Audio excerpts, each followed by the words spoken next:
Akkam jirtu kabajamoota fi jaalatamtoota hordoftoota biiftuu Oroo bakkuma jirtanitti nageenyi keenya kan kabajaatii fi kan jaalalaa isin haa ga'u isinin jenna. Itti aansuudhaan oduu isaa kanaa qabannee dhiyaannee jirra. Hanga sagantaa kanaatti nu wajji turaan affeerraa kenna kun biiftuu Oroodha keessanii jajjabeeffadha. Laayik sheer godhuu hin dagatina. Kallattimaan gara mata duree oduu amma qabadhetti yeroo dabru oduun jalqaba. Kamtoonni lixa Oromiyaatti waggaa 7 olii fi ajjeechaa lubbuu namoota hedduu saamicha qabeenyaa gudeeddii fi yakkoota garaagaraatiin shakkaman magaalaa Finfinneetti to'annaa jala oolanii jiru. Akkamitti to'ataman kan jedhu qabannee jirra guutuu isaa isiniin kenna. Oduun itti aanu waraanni bilisummaa Oromoo qabsoo gaggeessaa jiruun injifannoo galmeessaa turee fi galmeessaa jiruun akkasumas PP irratti injifannoo gurguddaa galmeesse ilaalchisuudhaan ibsa bal'aa baasee jira. Ibsa isaa isin biraan kenna. Oduun itti aanu oduu oolmaa Oromiyaatti. Oduu oolmaa Oromiyaatti lolli loltoota mootummaatiif waraana bilisummaa Oromoo gidduutti deemaa jiru. Akkuma itti fufetti jira waraanni bilisummaa Oromoo har'as mootummaa irratti tarkaanfii fudhateen injifannoo boonsaa argadhe jedhee jira. Mootummaan gama isaatti opereeshinii gaggeessaa jiru. Ibsee itti fufuu beeksisee jira. Guutuu odeeffannoo kanallee isin biraan kenna. Guutuu odeeffannoo kanaatii fi kan biroo wajjin isin wajjin kan turu ani Bariisoo Ganamooti. Guutuun odeeffannoo akka itti aanu kanatti duraa duubaan isiniif dhiyaata wajjitti huruudhaan itti booharaa isiniin jennee jirra. Kallattimaan gara oduutti yeroo dabru oduun jalqaba. Shakkamtoonni lixa Oromiyaatti waggaa 7 oliif ajjeechaa saamicha gudeeddii fi yakkoota garaagaraa hawaasa irratti raawwataa turan magaalaa Finfinneetti to'annaa jala oolan jedhamee jira. Shakkamaan maqaa Jaaloo Sarbii jedhamuun socho'aa turee fi maqaan isaa Daani'eel Tsaggaayee jedhamu akkasumas waahilli isaa shakkamaan lammaffaa jechuudha. Addisuu Bashaa kan maqaa Jaalkotooboo jedhamuun socho'aa ture lamaanuu dhalattoota godina Wallagga Lixaa aanaa Noolee Kabbaa yoo ta'an shakkamtoota biroo waliin ta'uudhaan lixa Oromiyaatti waggaa 7 olii fi yakka garaagaraa ajjeechaa lubbuu saamicha gudeeddii kan birollee raawwataa turuudhaan maqaa jijjiiratuun gara magaalaa Finfinnee galan magaalaa Finfinneetti to'annaa jala ooluun isaanii beekamee jira. Shakkamtoonni kunneen gareedhaan socho'aa kan turan yoo ta'u garee ajjeechaa lubbuu namoota 28 duuba jiru jedhamee jira. Namoonni kunneen yakkoota gurguddoo hawaasa irratti raawwataa turan jedhamee jira. Namoonni kunneen ajjeechaa lubbuu dabalatee gocha safuu hawaasaatiin faallaa hawaasa irratti raawwataa turan jechuudhaan jiraattonni himanii jiru.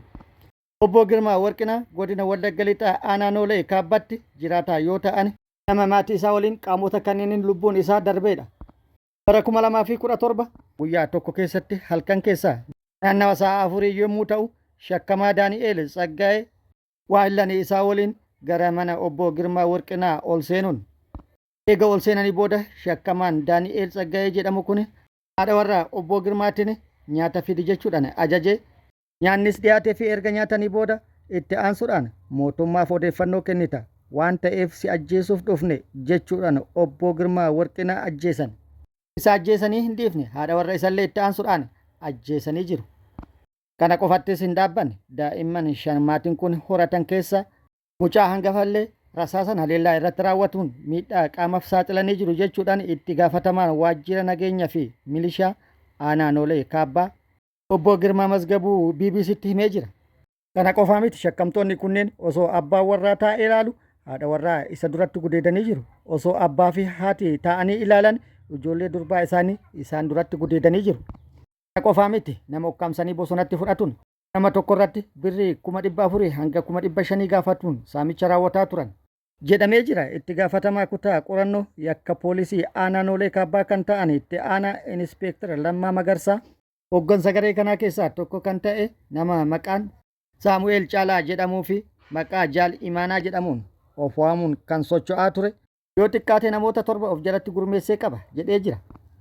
Gareedhaan kunneen godinaalee Wallagga Lixaa aanaalee 5 keessa socho'aa kan turan yoo ta'u aanaa Haaruu, Noolee Kaabbaa, Sayyoo Noolee, Ganjii fi Hoomaa keessa socho'anii yookaan naanna'anii ajjeecha gudeeddii fi akkasumas saamicha raawwataa turan jechuudhaan himee jira.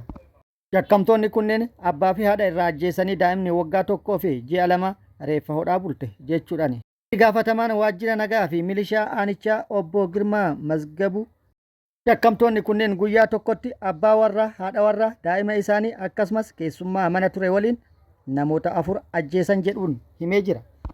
Walumaa galatti shakkamtoonni kunneen aanicha keessatti namoota 28 ajjeesan jechuudhaan qondaalli kun himee jira. Walumaa galatti shakkamtoonni kunneen yakkoota suukaneessoo hedduu hawaasa bal'aa irratti raawwataa kan turan yoo ta'u Daani'eel Tsaggaayee fi Addisuu Bashaa kan jedhaman yeroo ji'a tokko as godina Wallagga Lixaa gadhiisuudhaan Maqaa jijjiiratuun waraqaa eenyummaa baafatuun waraqaa eenyummaa Naasir Muhammad Huseenii fi Kadir Huseen jedhamu qabachuudhaan magaalaa Shaggar keessa jiraachuu eegalan. Kana booda uummanni kanaan dura isaan baqatuudhaan qe'ee isaanii irraa buqqa'anii gara magaalaa Shaggaritti galan waan arganiif eeruu kennuudhaan eeruu isaa kennaniin hordofamanii to'annaa jala ooluu isaanii himee jira. Obbo Girmaan oduun itti aanu ABO'n qabsoo gaggeessaa jiruu fi injifannoo fi milkaa'ina argame irratti hundaa'uun akkasumas qabsoo gaggeessaa jiruun sadarkaa sirni PP irra dhaqqabe irratti xiyyeeffatuun ibsa baasee jira. Ibsa baaseen sirni PP utubaalee gurguddoo sadii irratti kan hirkatee fi utubaaleen gurguddoon sirni PP irratti hirkate sadanuu yeroo ammaa kanatti dadhabuu fi burkutaa'uudhaan sirna PP kufaatii isaa saffisiisaa jiran jedhee jira. Utubaan tokkoffaan diinagdee biyyattii yoo ta'u, diinagdee biyyattii itti gaafatamummaa tokko malee qabeenya biyyaa onsee waraana uummata irratti gaggeessuuf madaala kamiinuu olitti baasii waraanatti jijjiiruun yeroo ammaa kana biyyattii hiyyummaaf saaxilee jira. PP'n qabeenya biyyattiitii fi gargaarsa alaa galu hunda guutumaan guututti fedhii biyyattiitii fi akkasumas uummata ishee akkaan barbaachisoo ta'an misooma biyyattii irra oolchuu dhiisee gara damee waraanatti dhangala'aa taasisuudhaan dinagdee biyyattii zeerorra galchee jira. Qabeenya biyyattii gara damee waraanaatti dhangalaasuun meeshaalee waraanaa hedduu ittiin bituu fi humna waraanaa guddaa ittiin ijaaruuf yaalus yeroo ammaa kana damee waraanaa fi nageenya biyyattii keessatti qoqqoodumsi hamaan uumamee jira. Lola erga PP'n gara aangootti dhufte biyyattii keessatti gaggeeffamaa jiru poolisiin federaalaa tajaajilli odeeffannoo tikaa fi akkasumas humni waraana biyyattiitii fi humnoonni naannolee lola biyyattii keessatti yeroo dheeraaf deemaa jiru kana fedhii hin qaban. Humnoota kanneen gidduutti kaka'umsa dhabuu, wal shakkuu fi akkasumas hojii hojjetaa jiran irratti amantii hin qaban jedhee jira. Inni kun immoo sirnichi akka laamshaa'u taasise jechuudhaan ibsee jira. Gama biraatiin immoo qabsoo waraana bilisummaa Oromoo waliin taasisaa jiruun wal qabatee humna isaa bakka hedduutti yeroo tokkotti dadhabbinni guddaan akka isa mudatu ta'ee jira. Hanqina dhiyeessii meeshaalee kan isa mudate yoo ta'u kun immoo tarsiimee waaltawaa kan hin qabne ta'uu ifatti kan saaxile jedhee jira. Lolli waraanni bilisummaa Oromoo WBO'n waggaa darbe yookaan 2025 humnoota kanaa waliin taasise kanaaf ragaadha jedhee jira. Cuunfawwan lola waraanni bilisummaa Oromoo loltoota mootummaa waliin bara 2025 keessa taasise akka itti aanu kanatti dhiyeessee jira. Isa kanas daangaa teessuma lafaatti fi yerootiin kaahee jira. Haaluma kanaan zoonii dhihaa fi godinaalee Wallaggaatti tokkoffaa kaampii waraana sirnichaa irratti deddeebi'uudhaan tarkaanfii fudhatuun hedduu barbadeessuu, lammaffaa daandii dhiyeessii sirnichaa irratti tarkaanfii fudhatuun dhiyeessii adda kutuu yookaan dhoorguu, sadaffaa humnoota sirnichaatti fi akkasumas humnoota biroo humna qindaa'aa yeroo garagaraatti bobba'aa turan irratti tarkaanfii fudhatuun hedduu hojii ala taasisuu. Haala kanaan tarkaanfiin fudhatamaa ture injifannoo gurguddaa galmeessuun sirnichi akka abdii kutatu taasifame jedhee jira. Zoonii giddugaleessatti godinaalee Shawaa afranitti magaalaa Finfinneetti naannessuun tarkaanfiin gurguddaan fudhatame injifannoo gurguddaa galmeessuun giddugala Oromiyaatti sirnichi laamshee akka ijibbaataa tattaafatu ta'ee jira jedhee jira. Akkasumas naannoo magaalaa Finfinneetti naannoo koriidariiwwan dhiyeessii loojistikii ijoo fi bakkeewwan magaalaa guddootti dhihoo ta'anitti oopereeshinii gaggeessuun itti milkaa'aa turre jedhee jira. Inni itti aanu zoonii bahaa, zoonii kibbaa akkasumas kibba bahaatti duula walirraa hin cinne gaggeessuudhaan humna sirnichaa bittinneessuun tarkaanfii fudhatamaa tureen kasaaraan guddaan sirnicha akka mudatu taasifame jedhee jira.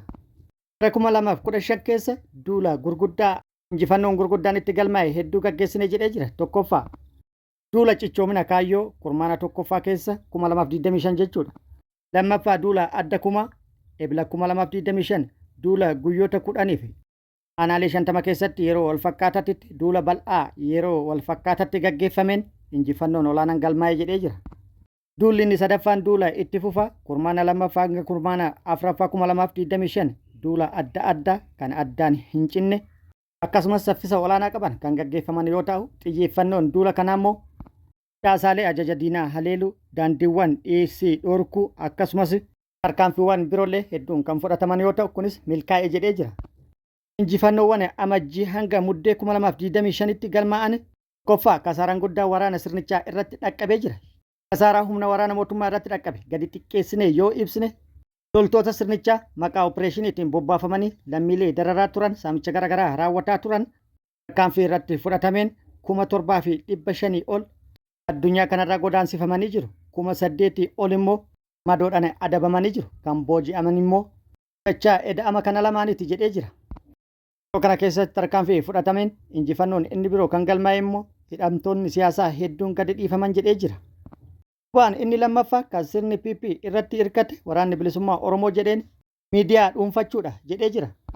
Isa kanaanis odeeffannoo to'achuu yaalu olola babal'isuu fi akkasumas seenessa micciiruun burjaajii uumuudhaan miidiyaa biyyattii yookaan uummataa fayyadamuun humnoota mirga sabaaf falmatan maqaa balleessuu yakkoota fi akkasumas miidhaa raawwataman dhoksuu fi raayyaa miidiyaa ijaaruudhaan yookaan qindeessuun duula maqballeessii bal'aa gaggeessuudha jedhee jira. Akkasumas uggura miidiyaa idila addunyaa bilisaa irratti kaa'u, intarneetii cufuu, gaazexeessitoota doorsisuu, sochii mormii falmaa mirgaa taasifaman ukkaamsuu, akka alaa irraa qindaa'anitti dhiyeessuu, diraamaa sobaa qindeessuun agarsiisuu yookaan dhiyeessuu, gochoota suukaneessoo raawwatuun akka waan qaamni biraa hojjetetti dhiyeessuu, soba guddaa fi dhugaa hin jirre gabaasuu. Fakkeenyaaf yeroo dhihoo loltoonni waraana bilisummaa Oromoo 40,000 ol ta'an ajjeefaman jedhee dippiloomaatotaa fi dhiyeessuu yookaan gabaasuu, guddina diinagdee, qaala'insa jireenyaa akkasumas dhimmoota diinagdee nageenya biyyattiitiin wal qabatan dhugaa lafa hin jirre gabaasuu. Kunis amma didamee jira, walshakkiin uumamee jira, itti dammaqamee jira, haala kanaan fashalee jira jedhee jira. Ibsa baaseen utubaalee lamaan sirna PP jechuudhaan waraanni bilisummaa Oromoo ibsa isaa keessatti eeree lamaan kana yoo fakkaatan gabaabinaan utubaa isa sadaffaa inni jedheen yeroo itti aanutti isiniif dhiyeessina. Oduun itti aanu oduu oolmaa Oromiyaati. Oduu oolmaa Oromiyaatti lolli loltoota mootummaatti waraana bilisummaa Oromoo gidduutti Oromiyaa bakkoota garaagaraatti gaggeeffamaa jiru akkuma itti fufeetti jira. Waraanni bilisummaa Oromoo har'as bakkoota garaagaraatti haleellaa humnoota mootummaa irratti raawwateen injifannoo argadhe jedhee jira. Haaluma kana lixa Oromiyaa Wallagga lixaa aanaa Boojii Dirmajjii bakkoota garaagaraatti haleellaa humnoota mootummaa irratti raawwateen miidhaa guddaa kan qaamatiif kan lubbuu dhaqqabsiisuun injifannoo argatu odeeffannoon achirraa nu gahee jira. Aanaa Boojii Dirmajjiitti humnoota mootummaa maqaa ooppireeshinii jedhuun gandoota garaagaraa irraa bobbaatee irratti waraanni bilisummaa Oromoo haleellaa raawwatuun miidhaa kan dhaqqabsiise yoo ta'u, ganda Kidaanoo Kiingii jedhamutti haleellaa humnoota kanarratti raawwate waraanni bilisummaa Oromoo hedduu addunyaa kanarraa godaansee hedduu madoodhaan adabuun kan booji'es jiraachuu akkasumas meeshaalee waraanaa garaagaraa sirraa hiikkatu odeeffannoon gama sirraa ba'e ibsee jira. Haaluma wal fakkaatuun ganda biroo irrattis haleellaa humnoota maqaa ooppireeshinii jedhuun bobbaatee irratti raawwateen miidhaa guddaa irratti dhaqqabsiisu odeeffannoon nu gahee jira. Akka har'a lollitti gaggeeffame kanaan wal qabatee gama mootummaatti odeeffannoo jiru argachuudhaaf yaallee turre. Gama mootummaatti odeeffannoo argachuu hin dandeenye yookaan immoo wanti jedhame hin jiru. Ta'ullee humnoonni mootummaa bakkoota garaagaraatti ooppireeshinii gaggeessaa jiraniin namoota nagaa irratti miidhaa dhaqqabsiisaa jiraachuu fi akkasumas qabeenya mancaasaa jiraachuu fi saamaa jiraachuun beekamee jira. Humnoonni mootummaa ijoollee xiqqoolee tibbana miidiyaa irratti argisiisaa turan ajjeesanii gatuu maddeen odeeffannoo garaagaraa gabaasanii jiru. Gocha ajjechaa ijoollee umriin isaanii xixiqqoo ta'ee fi siyaasa keessaa gahee tokkollee hin qabne irratti raawwatuun maaliif kan jedhu qaamolee garaagaraa biraa yaada yookaan gaafilee kaasee jira. Oduun itti aanu waraanni bilisummaa Oromoo humna haaraa yeroo dheeraaf leenjisaa ture eebbisee jira. Waraanni bilisummaa Oromoo humna haaraa fufteedhaan eebbisuu itti fufee jira. Haaluma kanaan giddugala Oromiyaatti fufteedhaan yeroo garaagaraatti marsaa hedduuf humna haaraa eebbisuu kan itti fufe waraanni bilisummaa Oromoo ammas humna haaraa yeroo dheeraaf leenjii garaagaraa yeroo dheeraaf ga'umsaan kennaafii ture xumursiisuun eebbisuu waraanni bilisummaa Oromoo beeksisee jira. Kabajamoota fi jaalatamtoota hordoftoota biiftuu Oroo oduun ammaaf qabadhe kana hanga ammaa kana guutuu oduu wajjin isin wajjin kan ture ani Bariisoo Ganamooti. Hanga yeroo itti aanutti deebinee wal agarrutti nageenyi Rabbi isiniif haa baay'atu. Nagatti nu turaan immoo hawwii kennaa nagatti nu tura.